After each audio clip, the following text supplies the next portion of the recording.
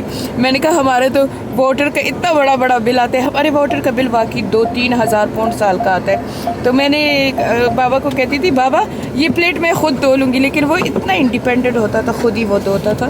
لیکن اس نے جب وہ دیکھتا تھا کہ میں تو اب مجھے ڈائپر لگی ہوئی ہے, یقین کرے وہ روتا تھا. خان کو ایسے پکڑ کے کہتا تھا اور رو کے کہتا تھا کہ میں نہ رہوں تو اچھا ہے.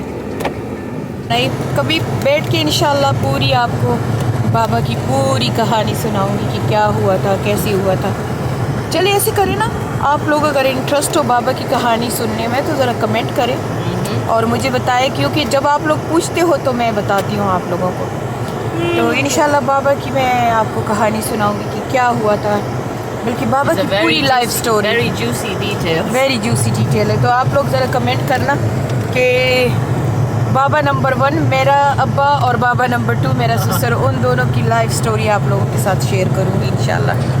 آخر میں مجھے خاندان والوں سے جوتے پڑیں گے. سب کچھ آپ لوگوں کے ساتھ شیئر کرتی ہوں. بس ملیحہ نے تو ناشتہ میرے ساتھ کر لیا ہے. ہم نے وہاں بہت ڈھیر ساری باتیں عمرے کے لیے کر لی ہے, کیونکہ اللہ کرے دعا کرنا ملیحہ کا خاوند اسے سرپرائز دے رہا ہے عمرے کا, لیکن اب پتہ نہیں میرے اور سمیہ کے ساتھ دے رہا ہے کہ الگ دے رہا ہے. لیکن ملیحہ کو کیا کہتے ہیں سیکرٹ اس سے پتہ چلا ہے کہ اس کو عمرے پہ برتھ ڈے پہ لے کے جا رہا ہے. تو میرا اور سمیہ کا تو بک ہوا ہے, انشاءاللہ اگلے بلاگ میں آپ لوگوں کے ساتھ شیئر کروں گی. اور نافیہ تو میرے خیال میں انشاءاللہ وہ جا رہی ہے دبئی پہ اپنے خاوند اور بچوں کے ساتھ برتھ ڈے پہ, اور میں اور سمیہ کے بچے تو عمرے پہ جا رہے ہیں انشاءاللہ. پھر عمرے سے پاکستان جائیں گے, اور جیسے کہ میں نے آپ کو کہا کہ بہت زیادہ انشاءاللہ گڈ نیوز آنے والے ہیں, آپ لوگوں کے ساتھ شیئر کروں گی. اور چلے اب ملیحہ جا رہی ہے اپنے گھر اور میں جا رہی ہوں اپنے گھر. ملیحہ مجھے ڈراپ کر دے گی, اور چلے بلاگ کو یہاں اینڈ کرتے کپل آور انشاءاللہ کل ملوں گی اس سے.